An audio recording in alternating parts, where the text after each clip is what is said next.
सर्वेभ्यो नमो नमः। बच्चों, पिछले वीडियोज में हम लोगों ने व्यंजन संधि के कई महत्वपूर्ण सूत्रों को पढ़ा। इस वीडियो में आइए इन्हीं सूत्रों पर आधारित कुछ बहुविकल्पीय प्रश्नों को हल करते हैं ताकि व्यंजन संधि में अपनी पकड़ मजबूत बना सकें। तो चलिए शुरू करते हैं। अधोलिखित संधि या संधि विच्छेद के लिए उचित विकल्प का चुनाव करें।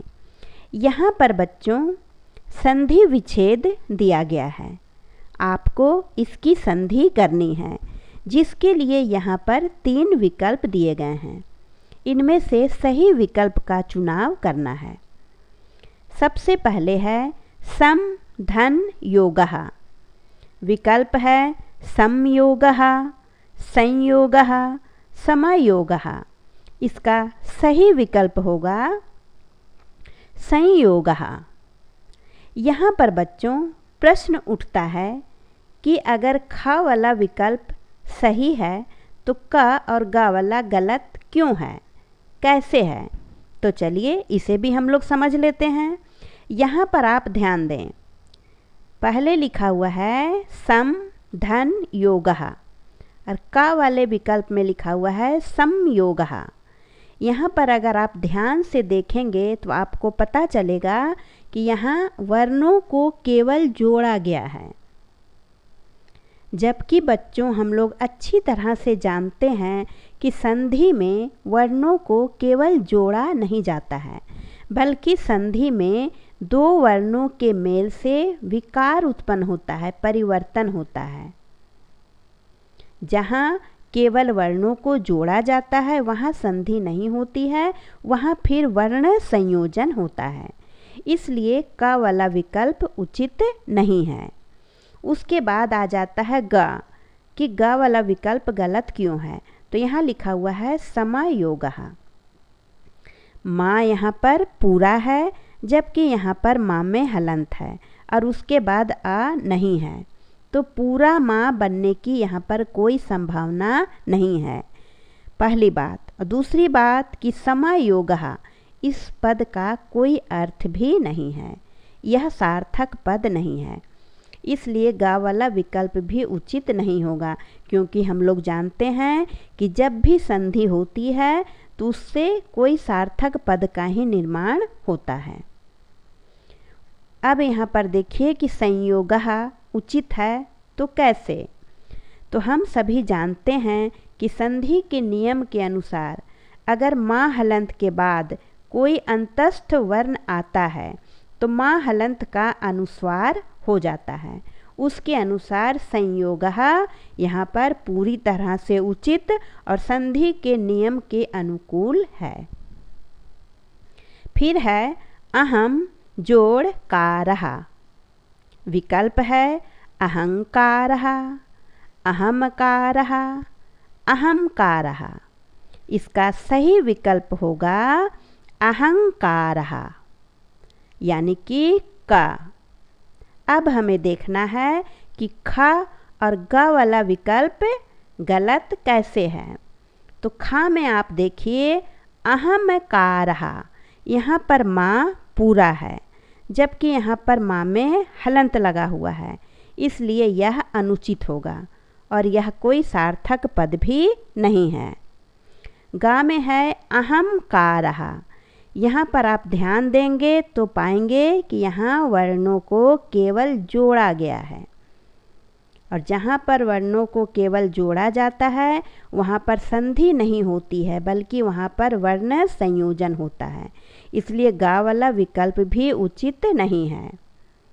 क वाला विकल्प यहाँ पर है अहंकारः।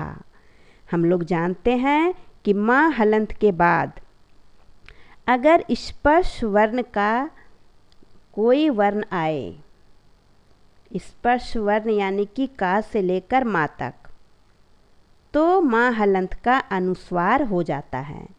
तो यहाँ पर अहंकारः पूरी तरह से उचित है। उसके बाद है उत धन लेखः। विकल्प है उत्तरलेखः, उत्लेखः उल्लेखः। इसका सही विकल्प है उल्लेखः यानी कि ग। अब हमें देखना है कि क और ख वाला गलत कैसे है। तो यहाँ पर आप देखिए क वाले विकल्प में ता पूरा लिखा हुआ है, जबकि यहाँ पर ता में हलंत है, इसलिए क वाला विकल्प उचित नहीं है। ख में देखिए उत्लेखः, यहाँ पर वर्णों को केवल जोड़ा गया है, जबकि संधि में वर्णों को केवल जोड़ा नहीं जाता है, इसलिए ख वाला विकल्प भी उचित नहीं है। गा में उल्लेखः इसलिए उचित होगा क्योंकि हम लोग जानते हैं कि त हलंत के बाद अगर ला आता है तो त हलंत का भी ला हलंत बन जाता है, इसलिए त हलंत का ला हलंत अगर बनेगा तो उससे संधि होगी उल्लेखः। फिर है सम धन कारः। विकल्प है समकारः, संस्कारः, संकारः। इसका सही विकल्प है ख संस्कारः। अब देखना है कि क और ग गलत कैसे है। क में है समकारः, यानी कि यहाँ पर वर्णों को केवल जोड़ा गया है, इसलिए यह उचित नहीं है। गा में है संकारः, यहाँ पर जो पद है बच्चों उसका कोई अर्थ नहीं है, यानी कि यह पद सार्थक नहीं है, जबकि संधि जब होती है तो उससे कोई न कोई सार्थक पद ही बनता है, इसलिए गा वाला भी उचित नहीं है। अब देखिए कि संस्कारः उचित कैसे हुआ। हम सभी जानते हैं कि संधि के नियम के अनुसार सम के बाद अगर क्री धातु से निष्पन्न कोई पद आता है तो माँ हलंत का अनुस्वार हो जाता है और एक सा हलंत का आगमन हो जाता है, तो उसके अनुसार संस्कारः यहाँ पर उचित है। फिर है दिक् धन अम्बरः। विकल्प है दिकम्बरः, दिकाम्बरः, दिगंबरः। इसका सही विकल्प है दिगंबरः यानी कि ग।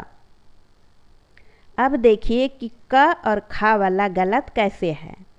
तो क में लिखा हुआ है दिकम्बरः, यानी कि वर्णों को केवल जोड़ा गया है, इसलिए यह उचित नहीं है। ख में है दिकाम्बरः। यहाँ पर देखिए बच्चों क हलंत है और यहाँ पर का, जो कि कहीं से भी बनने की संभावना नहीं है। यहाँ पर माँ हलंत है, आधा माँ, और यहाँ पर है पूरा माँ, और इस पद का कोई अर्थ भी नहीं निकल रहा है, इसलिए यह भी उचित नहीं है। दिगंबरः उचित है क्योंकि हम सभी जानते हैं कि वर्ग के प्रथम वर्ण के बाद अगर कोई स्वर वर्ण आता है तो प्रथम वर्ण का तृतीय वर्ण हो जाता है, तो का तृतीय वर्ण हो जाएगा ग, और उस तरह से दिग जोड़ अम्बरः बनेगा दिगंबरः। आगे जो है बच्चों वह संधि दी गई है, आपको संधि विच्छेद करना है, उसके लिए यहाँ पर 3 विकल्प दिए गए हैं। तो छठा में है सदुक्तिः। विकल्प है सद धन उक्तिः, सत धन उक्तिः, सदा धन उक्तिः। इसका सही विकल्प होगा सत धन उक्तिः यानी कि ख वाला। अब हमें देखना है कि क और गा वाला गलत कैसे है। तो क में दिया हुआ है सद धन उक्तिः, इसे अगर हम जोड़ते हैं तो बनता है सदुक्तिः, लेकिन संधि में वर्णों को जोड़कर संधि नहीं बनाई जाती है, इसलिए का वाला विकल्प उचित नहीं है। उसके बाद गा में है सदा धन उक्तिः, यानी कि सदा का आ और इधर का उ, आ और उ मिलकर बनता है ओ, जबकि यहाँ पर है उ सदुक्तिः, इसलिए गा वाला विकल्प भी उचित नहीं होगा। ख में है सत धन उक्तिः। हम जानते हैं कि किसी भी वर्ग के प्रथम वर्ण के बाद अगर कोई स्वर वर्ण आता है तो प्रथम वर्ण का तृतीय वर्ण हो जाता है। तो यहाँ पर त है तो इसका तृतीय वर्ण त था द हो जाएगा और सद धन उक्ति ही होकर हो जाएगा सदुक्ति ही, इसलिए ख वाला विकल्प उचित है। फिर है संस्कृति ही, विकल्प है सम धन कृति ही, संस धन कृति ही, सम धन कृति ही। इसका सही विकल्प है सम धन कृति ही, यानी कि क वाला। अब देखिए कि ख और गा गलत कैसे है। तो ख में है संस धन कृति ही, यानी कि यहाँ पर वर्णों को जोड़ देने से संस्कृति ही बनता है। तो जोड़ने से बनता है तो फिर तो ये संधि नहीं हुई, ये वर्ण संयोजन हो गया, इसलिए ख वाला विकल्प उचित नहीं है। फिर सम धन कृति ही, यहाँ पर ता में बड़ी ई की मात्रा है जबकि यहाँ पर छोटी ई की मात्रा है, इसलिए यह भी उचित नहीं है। का में है सम धन कृति ही, क्योंकि हम जानते हैं कि सम के बाद अगर क्री धातु से निष्पन्न कोई पद आता है तो माँ हलंत का अनुस्वार हो जाता है और एक सा हलंत का आगमन हो जाता है। इसके अनुसार संस्कृति ही के लिए सम जोड़ कृति ही वाला विकल्प ही उचित है। उसके बाद है तल्लीनः, विकल्प है तल धन लीनः, तत् धन लीनः, तल धन लीनः। इसका सही विकल्प है तत् धन लीनः, यानी कि ख वाला। अब देखना है कि क और गा वाला गलत कैसे है। तो क में है तल धन लीनः, यहाँ पर आधा ला है और यहाँ पर पूरा ला है, जो कि उचित नहीं है। गा में तल धन लीनः, यानी कि इसको जोड़ने से तल्लीनः बन रहा है, इसलिए यह भी उचित नहीं है। तत् धन लीनः, हम लोग जानते हैं कि त हलंत के बाद अगर ला आता है तो त हलंत का भी ला हलंत बन जाता है। तो इसके अनुसार तत् धन लीनः ही तल्लीनः के लिए सबसे उचित है। फिर है संसारः, विकल्प है सम धन सारः, सम धन सारः, सम धन सारः। इसका सही विकल्प है सम धन सारः, यानी कि क वाला। अब देखना है कि ख और ग वाला गलत कैसे है। तो ख में सन धन सारः, यहाँ पर केवल जोड़ा गया है, इसलिए यह उचित नहीं है। फिर सम धन सारः, यहाँ पर माँ पूरा है, जबकि हम सभी जानते हैं कि अनुस्वार का अर्थ माँ हलंत होता है, इसलिए यह भी उचित नहीं है।